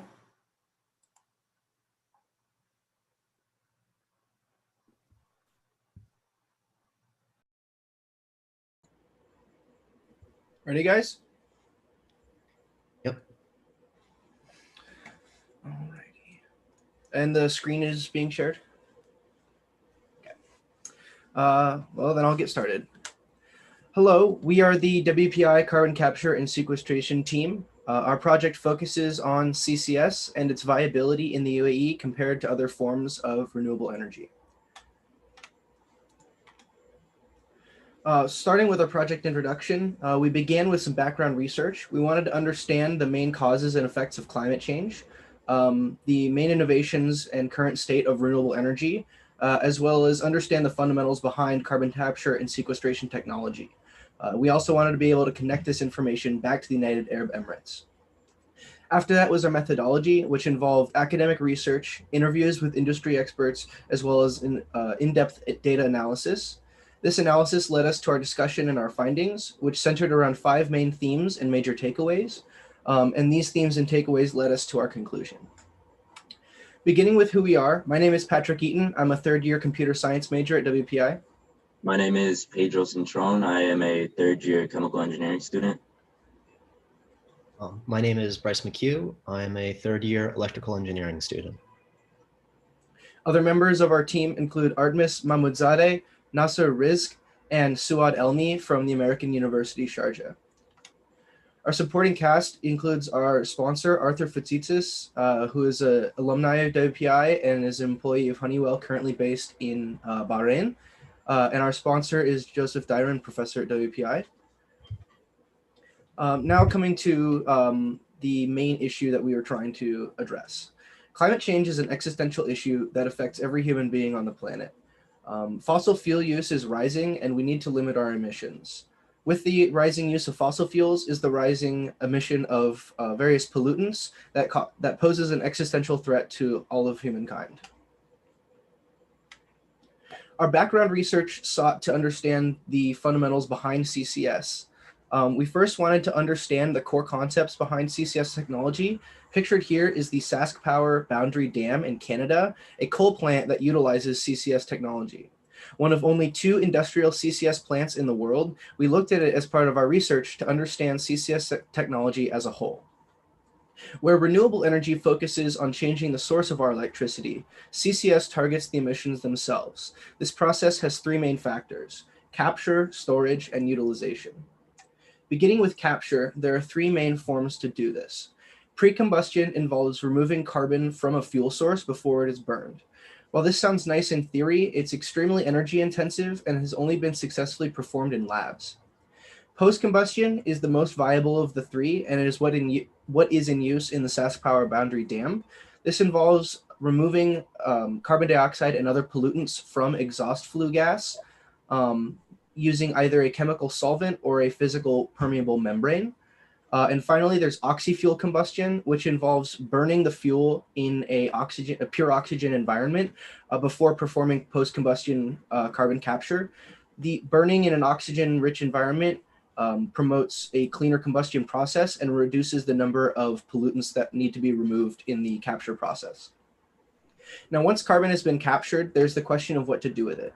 The first option is carbon storage. This takes two main forms: oceanic and geological storage. Geological storage involves using emptied aquifers and oil reserves to pump CO2 deep underneath the rock and sealing it in the Earth's crust. This can be done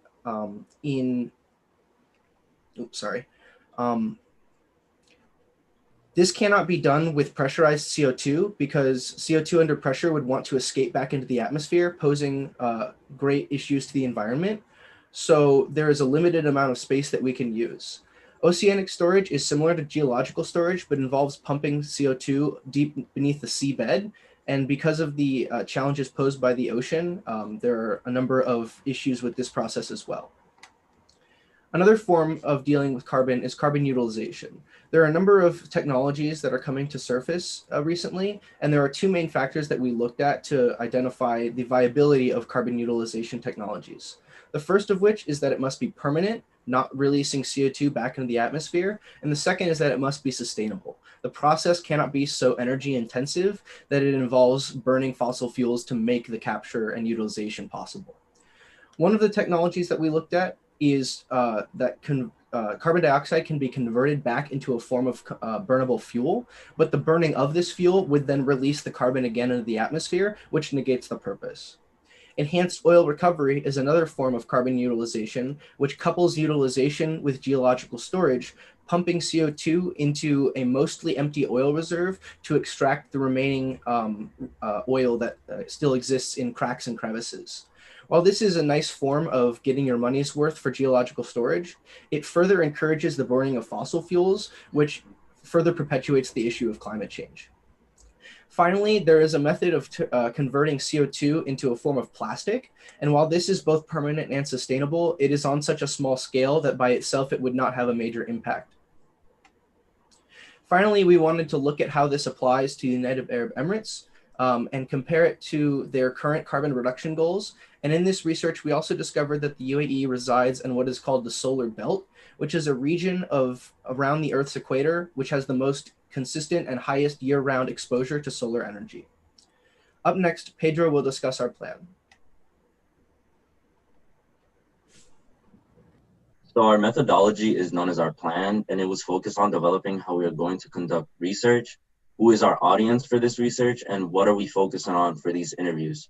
To start, we discussed the main topics we wanted to receive data for. This included understanding the implementation of carbon capture and sequestration systems and understanding how CCS systems fit into a larger emission reduction strategy. We broke this down into three categories: criteria, guide, and interview. Firstly, we will discuss the criteria. So our criteria required us to break down the problems even further. To narrow which points of views would be critical to answering these research questions, we focus on topics regarding engineering, economic, social, and political aspects. Secondly, going on to our interview guide, we had this criteria in mind. The strategy to conduct research was through interviews, and for this, we came up with a research guide. The research guide was our team's guideline to list the important topics which were mentioned in the criteria. It also served as the arrangement of these aspects to satisfy the problem we were trying to solve. Finally, to execute this process, we conducted 6 interviews with experts from different fields that satisfied our criteria, and these interviews were recorded and transcribed.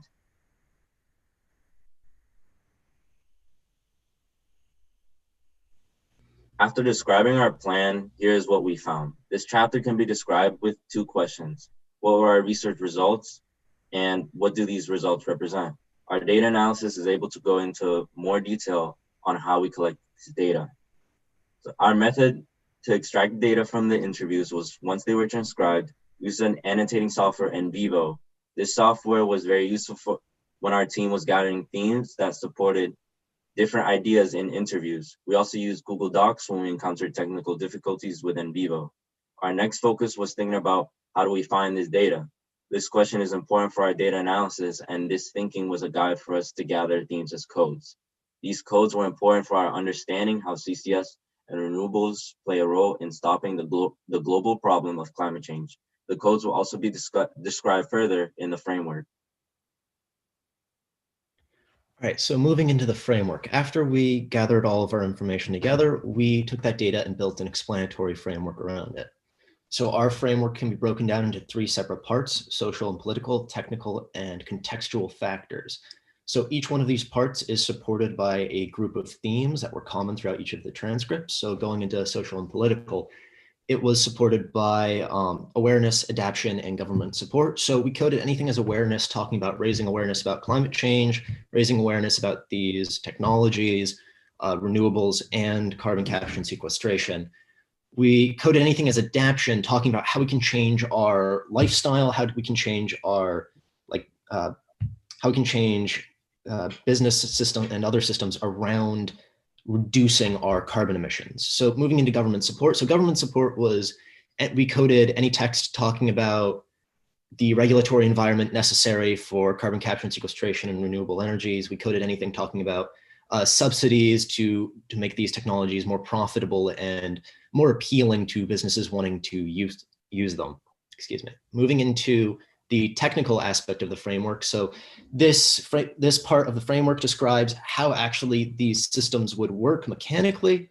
So efficiency is somewhat self-explanatory. This is talking about how exactly these technologies work. We coded anything talking about how efficient they are, what their benefits are, why you would pick this form of carbon capture over, say, a different form. Sustainability is also somewhat self-explanatory. So sustainability is the need for these systems to be sustainable, in that you can't be putting more energy into these systems, generating more carbon than they're taking out, right? So inefficiency we used to talk about any of the downsides to these specific technologies. New technology is also, again, somewhat self-explanatory. This is talking about any new technology to address these inefficiencies specifically. So moving into the contextual themes, these are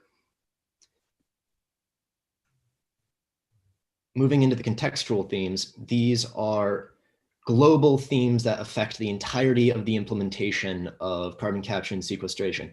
This is cost, which is monetary and energy cost, and synchronization or parallel, which is the idea that these carbon capture technologies are going to have to work with other technologies such as renewable energy.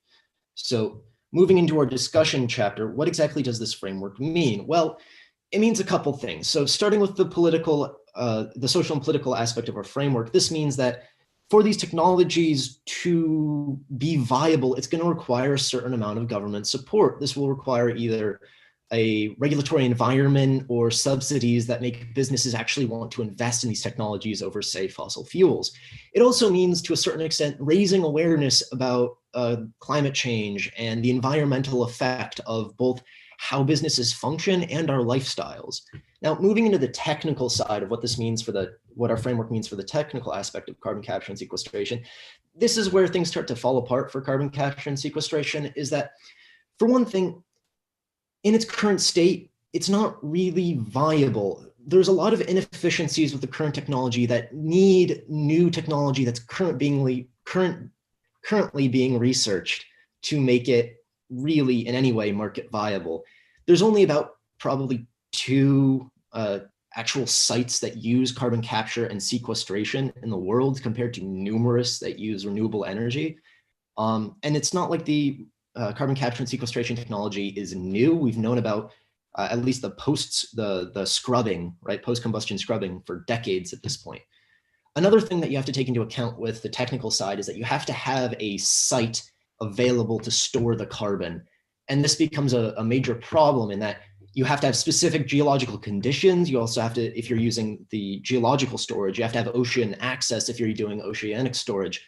Not to mention the fact that you also have to maintain these sites to make sure that the carbon doesn't leak out into the environment and cause potentially devastating effects. So moving into the contextual themes, and what this means for the overall implementation of carbon capture is that, for one thing, it's just not really cost effective. Like if you have enough money to invest in either renewable energy or carbon capture and sequestration, it's just easier to invest in renewable energy. Renewable energy does have its own engineering issues that have to be worked out. But the problem is that in its current state, carbon capture and sequestration is just not scalable. It's not really viable. You need a site to store it. You need to have some way to compensate for the power loss, right? Whereas renewable energy, you just need to set it up. And there's many different models of how to do it all across the world. Whereas for carbon capture and sequestration, there are two. And I think another thing that's really important to think about is that where the research is focused in carbon capture and sequestration is just to make it viable. Whereas the research into renewable energies is not to make it viable. It's already viable. The research is just to make it more effective. So continuing with the Phaedra framework discussion, Pedro? Yeah, so for CCS, this technology could be installed on major natural gas plants in the UAE, but drawbacks include the high installation and operating costs. They reduce the efficiency of the plants, and there are limited options for carbon storage in the UAE.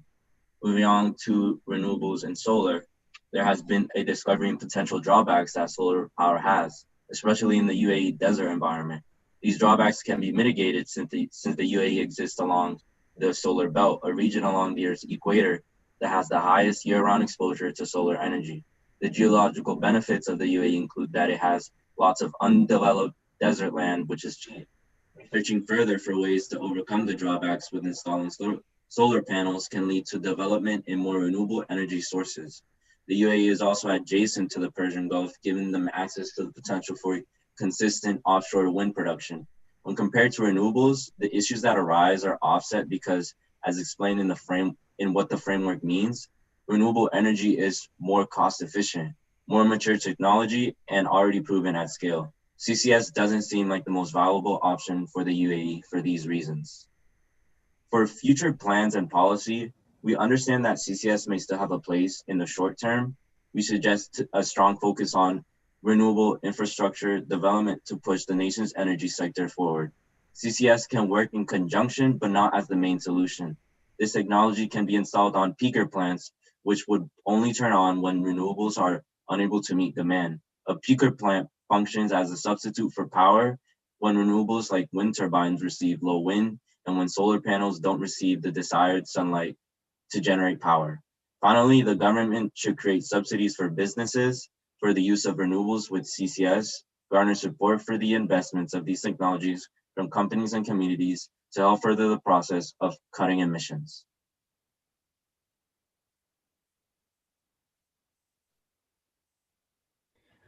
All right, so to conclude our project, this is not to say we should totally throw out carbon capture and sequestration. We're going to need to use it.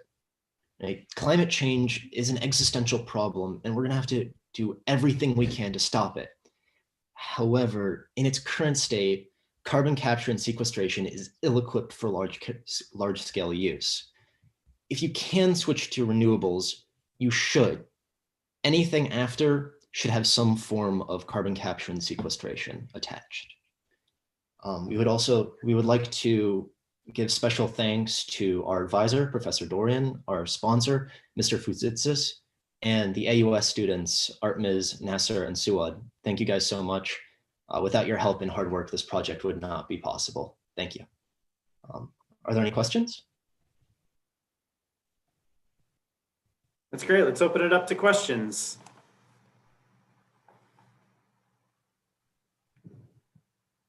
Yeah, hi. Can I just add some comments? I work with this team, and they've done a great job.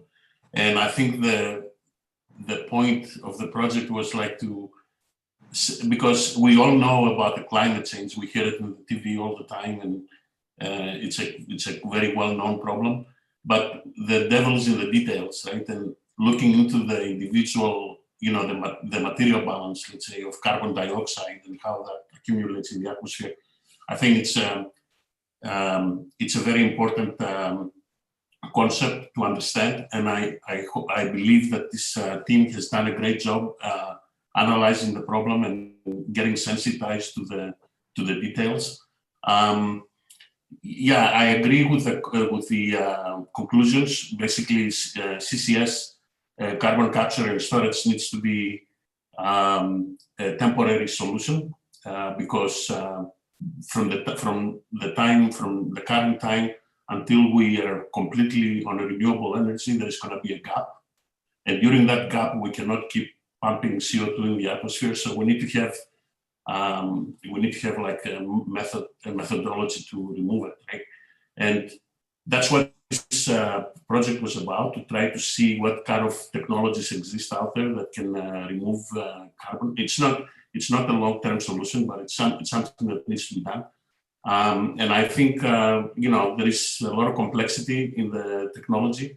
It's not economical. The only thing that will make it economical is basically the governmental subsidies or the penalties. So right now in the US and Europe, I think there is a penalty of $35 per metric ton of CO2. And if somebody can capture CO2 and get rid of it and pump it into the ground for less than $35 per ton, then you have a winner here. So the bar is pretty low, right? So, and I think the technologies are there. Don't underestimate the technical genius of mankind, especially of engineers like us, like from WPI and the University of Sharjah. I mean, there is going to be we're going to come up with solutions, and there are a lot of research going on right now. And like I said, in the next 30, 40 years, we need to, until 2050, when we're going to be carbon neutral, I think we need to start implementing these technologies. Otherwise, we'll never get there. So finally, I would like to say I enjoyed very much working with the team. Very thoughtful and very good. We had some very good discussions, and I think this is a great presentation. And I hope I would like to wish the team all the best in the future. Thank you so much. It was a pleasure to work with you. Thank you. It was great, Art. Thank you. I had a couple of comments, if that's okay. First of all, I really love the technology on your presentation. It was very, very well done. Professor? Yeah, I really I second that. I was always, so they used a software called Prezi. And I told them that this is the first time I've ever seen a Prezi be effective. So they changed my mind on it as well. Really love it. And just a couple of big questions. What is happening in the Middle East, in the UAE, to invest in renewables and solar energy? Are they dragging their feet because oil is still, their major commodity, or are there governmental plans to have X number of wind turbines and X number of solar panels by a certain year? At least in the UAE, they are trying to move away from oil, which makes sense in an economic standpoint, because if you have just a almost entirely resource-based economy, if you're very vulnerable to fluctuations in the price in that resource. There is actually multiple projects within the UAE. There's one called it's called Masdar. Basically, it's like an entire city only powered by renewable energy. So there is enthusiasm to invest in these new technologies, and it's really just, there is the idea that you want to invest in these technologies because you're hoping to save the planet, but they're also renewable energy is just economically, it makes a lot of sense, especially compared to, say, fossil fuels, because for one thing, they're renewable. They won't ever really run out. So you never have to really worry about, oh, we're going to have to start importing this fuel from this other place and be subject to how they name their price. Not to mention also, like, you know, and for like energy security wise, it's just a good investment. And this is why we're looking into carbon capture and sequestration, is because theoretically, if carbon capture and sequestration was viable, you could use it to continue using fossil fuels. But the issue is that carbon capture and sequestration doesn't look like it's going to be viable really anytime soon, which is why renewable energy is kind of taking place. And it almost everywhere in the world that there's a growing rise and a trend towards renewable energies. Bryce, how do you spell the name of that city in the UAE? That sounds fascinating. M-A-S-E-I-R. Yeah, it means Masra? It means source in Arabic. That might make a good future project. Or vacation spot. Yeah, true. Thank you. Great job.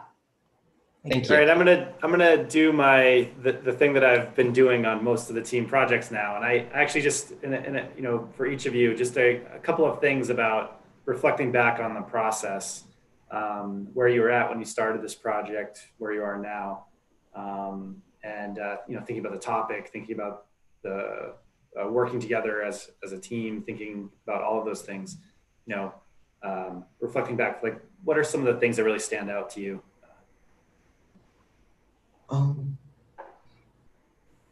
Working as a team online definitely has some challenges.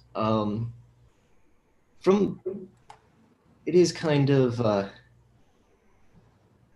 it does take some getting used to because it's kind of difficult to meet with your team, especially when you're not in person, because you have to get in contact. How about in terms of your own education on this topic? Oh, it threw me into a slight existential depression, but Yeah, we conducted interviews with people who have been involved in climate change for a lot longer, and kind of the fact that they've been talking about needing to do this for so long and yet almost nothing has been done just kind of gives you this sinking feeling of, wow, we might be a little bit late to the party here. And piggybacking off what Bryce said, I mean, yeah, it is really difficult to kind of get into a groove. I mean, these are people that I've been working with for 2 months now, and I've never met them in person.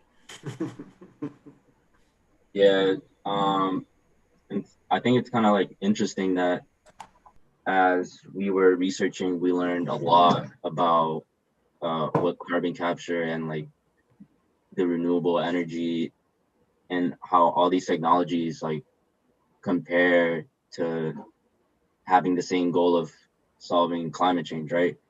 And I just find that doing all of that research and discussing all of that remotely, and also at the same time just being able to understand this topic deeply, I thought it was like a good learning experience. That's great. All right, thanks guys. Thanks, Professor. Thank you, Professor. Thank you. All right, and last but certainly not least, it's our team desalination. All righty. Hello, everyone. This is our policy study of the desalination in Sharjah, UAE. This is our team. My name is Sophie, and I am a third year studying mechanical engineering. My name is Robert, and I'm a third year studying computer science. My name is Sawyer, and I'm a third year studying robotics engineering. And my name is Caitlin. I'm a third year studying mechanical engineering. We also worked with Zara, Mariam, and Ruba from the American University of Sharjah. This is our agenda for the presentation. We'll be starting with our introduction, moving into our background, then our problem statement and objectives, and finally methods, findings, and policy brief, and then conclusion.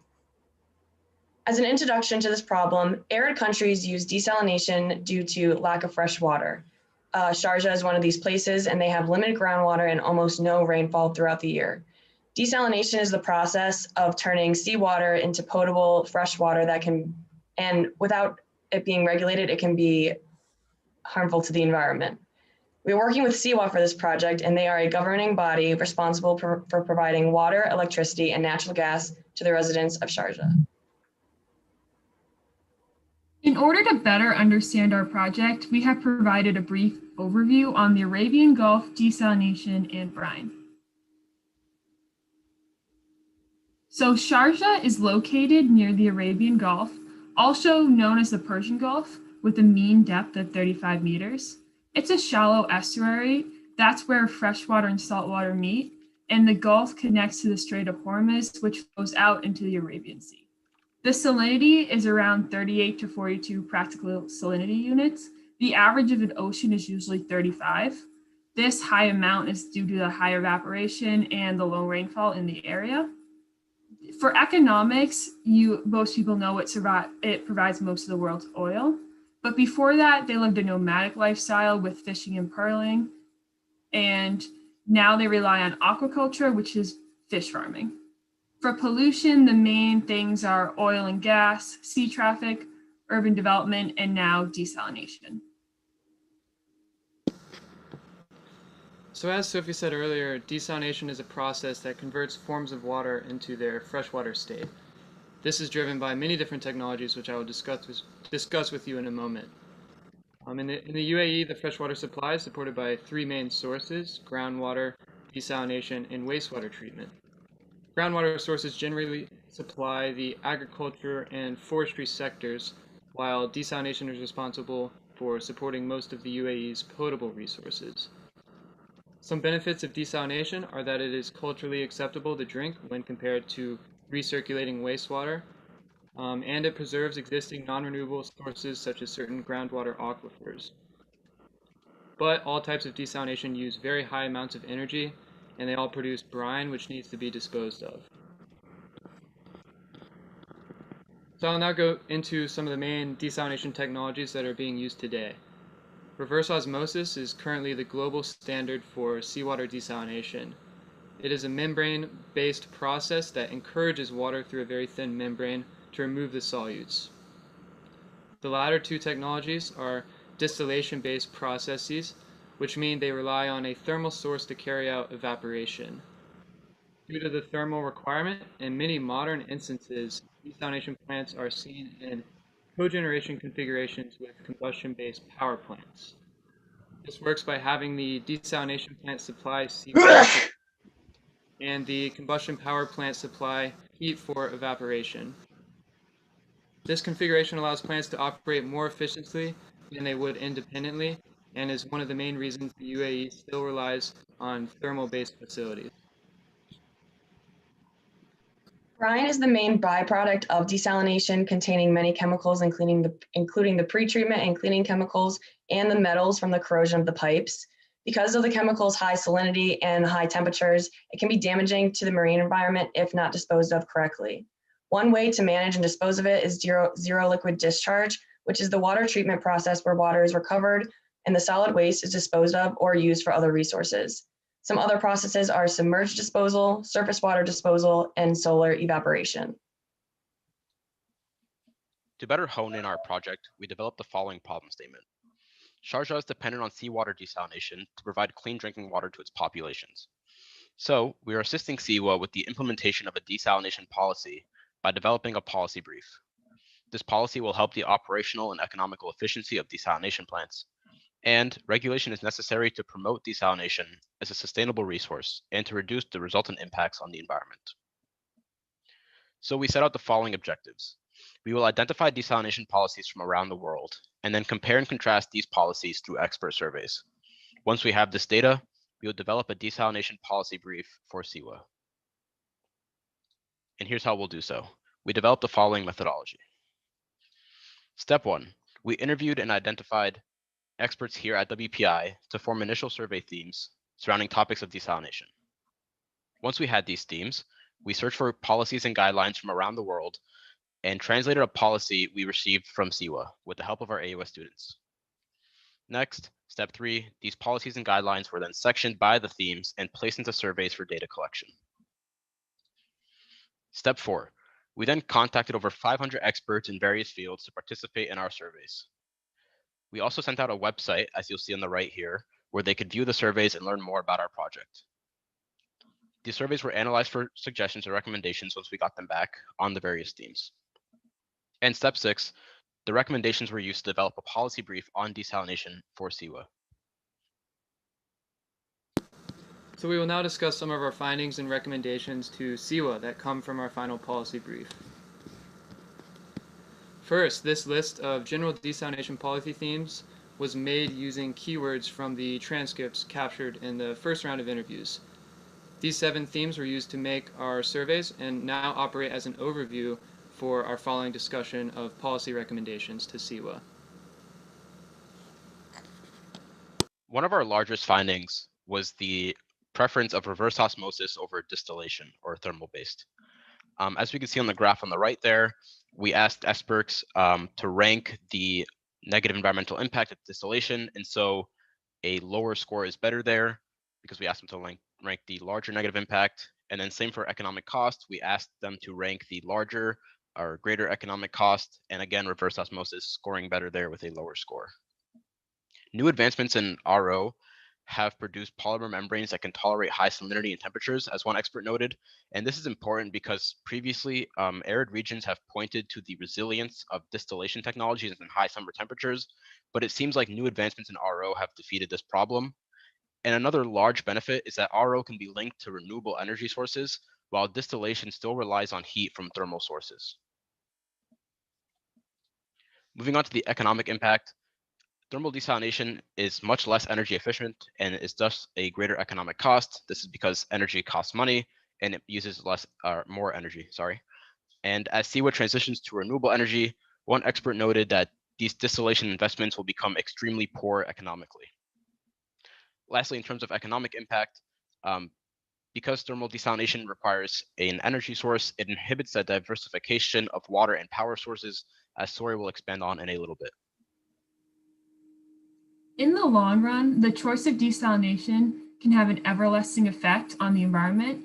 Thermal processes produce discharge in brine that has more metal and is at a higher temperature.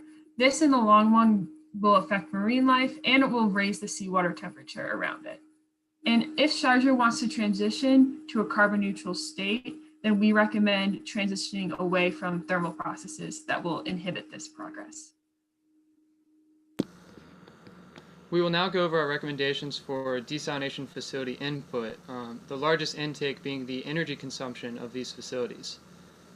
Many regions are currently investing in nuclear power and natural gas to support their future energy requirements, but our experts suggested that these are not the most economically viable options. Nuclear facilities require very large initial investments and similar costs to decommission, while natural gas is still reliant on exhaustible resources and contributes to greenhouse gas emissions. Experts suggested investing in sustainable energy technologies, which offer many benefits over their non-renewable counterparts. Technologies such as solar and wind power encourage the steady development of infrastructure compared to the large investments required for combustion-based power. This allows for regions to set up a timeline based on their energy needs and their annual investment sizes, ensuring that by the end of this timeline, they'll have a fully independent and sustainable energy infrastructure. Additionally, while using combustion-based power generation to support desalination, there comes a water and power nexus where both are codependent on exhaustible sources. Because desalination requires very large supplies of energy, if combustible sources become scarce or are depleted, essentially both water and power sectors can collapse simultaneously. For SIWA to secure a sufficient, reliable supply of low-carbon energy and water, which is from their SIWA vision for 2025, this dependency on fossil fuels needs to be reduced. The next major input of desalination is the source water, and this requires frequent reporting. This can be done by implementing a process that evaluates the entire administration of the desalination plant, and that can be monitored by a regional water board that would set the limits for the capacities. Reporting should be on not only source water, but also effluent water, overproduction of water, and environmental safety, and that would allow the plant to collect evidence and take action that would lead to positive environmental impact rather than potential negative impacts along the way.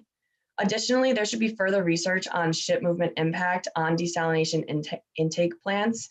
This is because many large vessels travel near there and affect the source water quality, which then can potentially have a negative impact on the desalination plant. However, not much research has been done on this, and so more should be done to create proper regulation. So when formulating a policy, brine should be a major contribution to this. The main investment we recommend is zero liquid discharge because it decreases the volume of brine. And when the volume of brine decreases, the cost of managing it decreases, and it's easier for facilities to follow government regulations. With the rest of the brine, we recommend submerged disposal. This is when you run pipes from the output down into the deep ocean water. And if you look on the right, you see the table. This was from CEWA's guidelines. We recommend that CEWA implement these guidelines because all experts agreed these are economically and environmentally positive, and they should be sampling. We recommend they sample these multiple days a week and collect data on marine life living near these facilities. This will reduce any catastrophes that may occur in the area. So the second output from desalination facilities is, of course, the freshwater. Reverse osmosis and distillation are in fact very good at purifying water. This leaves the desalinated water to be slightly acidic without the minerals to balance out the pH. The result from this is that most contamination from desalinated sources occur externally, meaning the slightly acidic water can pick up contaminants from corrosion during its distribution. So to solve this, it needs to be targeted internally before the water ever leaves the facility. This can be done using remineralization, which is a great solution paired with desalination because it gives facilities full control of their output water quality. These minerals will rebalance the pH to not be so acidic and can even offer human health benefits. Some may say it even makes the water taste better. But standards for the output water quality still need to be created and met. Regions are sometimes seen using total dissolved solid ranges to regulate their water. But experts suggest that these guidelines are insufficient and that specific contaminants need to be targeted. With TDS ranges, because different contaminants have different toxicities, certain concentrations can be allowed through that could eventually affect human health. A cost and risk analysis of each possible contaminant needs to be done to choose which ones to monitor. Luckily, the World Health Organization offers an abundant amount of information on these contaminants and their related health concerns. Our recommendation is to use their guidelines as a basis to perform this cost and risk analysis or evaluation to decide which contaminants need to be monitored. So using all the regulations we said above, we created a policy brief. It's 4 pages. It includes an abbreviated introduction, and the approaches is the method section. We also summarized all of our regulations in there with a conclusion. In conclusion, we hope that CEWA considers these recommendations when they formulate their own policy. We would love to see the policy implemented and monitored, as well as more research into shipping movement. And we would just first like to thank everyone for coming today and watching. And we want to give a special thanks to our advisor, Joseph Doran, our sponsors, Mayada and Walid, and our wonderful AUS students. Thank you, guys. Awesome. Thanks so much. Are there any questions?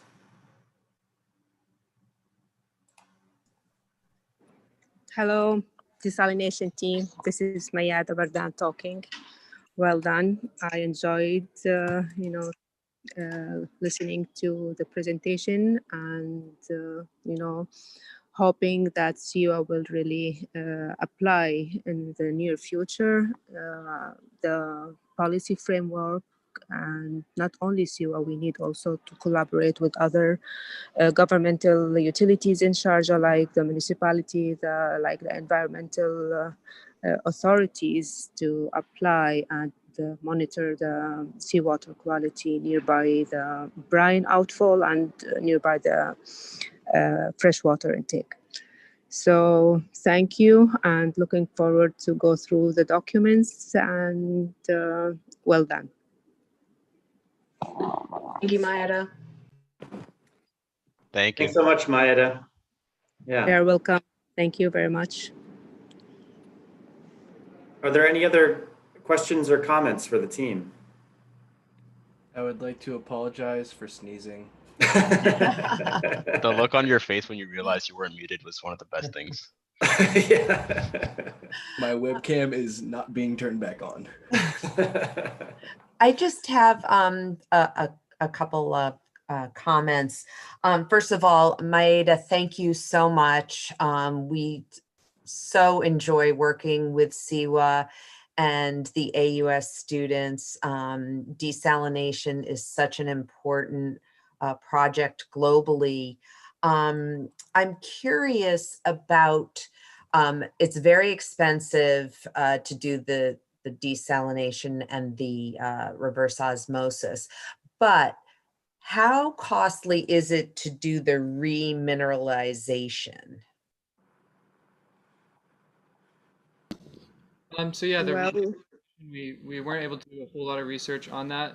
We just know that it's a very good solution, and experts suggested that it is less costly than having to repair all the pipes during distribution, because we've done some research and found some instances in like Flint, Michigan, where you know the water leans too acidic and it can destroy an entire infrastructure pretty quickly.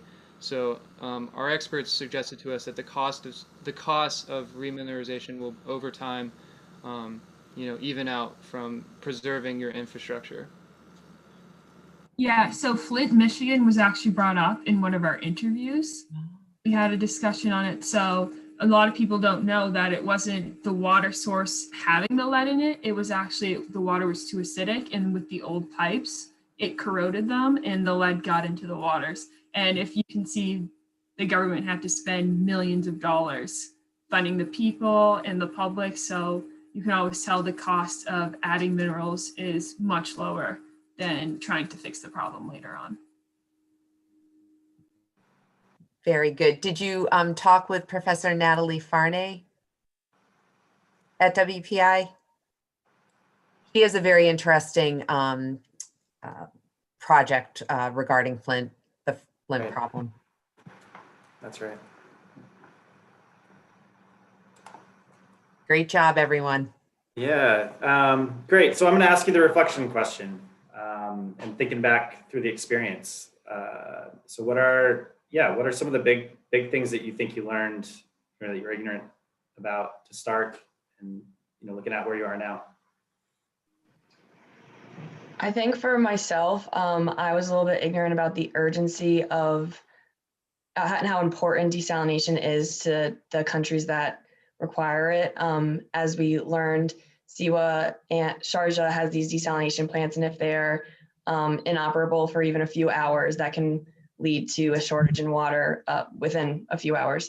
So I think that it was really eye-opening to see the reliance on the different sources to get fresh water when there isn't enough groundwater or rainfall. And that's not something that I ever thought of, living in a place with plenty of fresh water available to me. And I think it was super interesting hearing that side of it.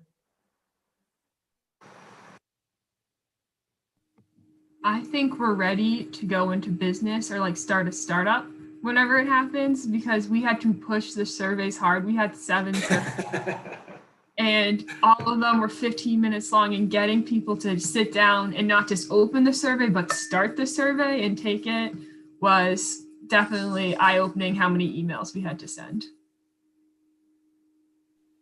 Yeah, I'll say from my vantage point, it was wonderful to see the growth in that area of being willing to reach out to strangers repeatedly. Joe, it looks like we got another customer coming our way. Yeah, exactly. All right. Great. To me, I think the most eye-opening thing, I guess, was still having connection to the AUS students. Like, even though we weren't able to go to Sharjah, we were able to even just talk and hang out with them a lot, and they provided lots of insight, and even just talking about daily lifestyle. It was crazy to think how familiar both of our lives actually are. And I mean, I'm sure if we were there, we were able to experience it more, but it was still very eye-opening and fun to get to know these people, and I'm sure we're going to talk more after this project. I think one of the largest things for me was, being a computer science student, I don't really get to interact with like environmental faculty or those sides of WPI often, but it was very eye-opening to see like just how much or how many resources we had here at WPI. And like we even missed some too. We're just learning now, right? So I think it's just pretty crazy, like how many people there are and how helpful they were, and like how deep their expertise goes, even like beyond environmental faculty. We even spoke with some people in the humanities department on creating policy and how to get different areas of the world to regulate these sort of things, like a cost and economic analysis and things like that. Yeah, that's great. Great. Well, thank you guys. Excellent job. Thank you. Well, all right. I mean, congratulations, first of all, to all of the teams. I mean, excellent presentations of excellent projects, excellently executed. I'm incredibly grateful to have had the opportunity to work with you starting an A term all the way through B. So thank you. I'd also like to say thanks to all of our project sponsors. Really, without you, this doesn't happen. So to all of you at SIWA, Art, Aaron at Jensen Hughes, thank you so much for working with us and giving such making it possible, giving real world projects for folks to work on. And actually, I'd really like to say thanks to Karen. Karen, you really helped make this possible under challenging circumstances to get these things off the ground, not only back last year, but also towards the end of the summer, and making sure that this was going to happen as successfully as it did. So thank you so much. Yeah. My pleasure. And everybody did such a fabulous job. Thanks. And thanks to Curtis, for spending, well, first of all, being a great co-advisor on the on the Third Eye team, but also being willing to answer questions to so many of the the project teams. So thanks so much. Thanks, Joe. And just want to give a shout out to you. I mean, you've been an amazing partner to work with, and to the students, I think we should give him a big clap on the whether it's over the video or not. He's just an amazing partner, and you're not going to find much better than this. Thank you so much, and thank you to everyone for having really low standards and expectations that allow me to meet them. No, I'm just kidding. No, thank you, really, thank you sincerely. And so, with that said, I just, again, thanks so much to everyone. Can't wait to read these final reports, everyone, right? And we'll pull this all together in a way that we can deliver all of the project reports, the deliverables, everything to the project sponsors, and be able to share that stuff widely. So thanks again. Thanks for everyone who came to watch, joining us throughout the morning, and have a great afternoon, or if you're in the Middle East, evening. Stay safe, everybody. Take care. Thanks, Joe. Thanks, Curtis. I will see you. Thank you all. Thanks, See you everybody. soon. Yeah, you guys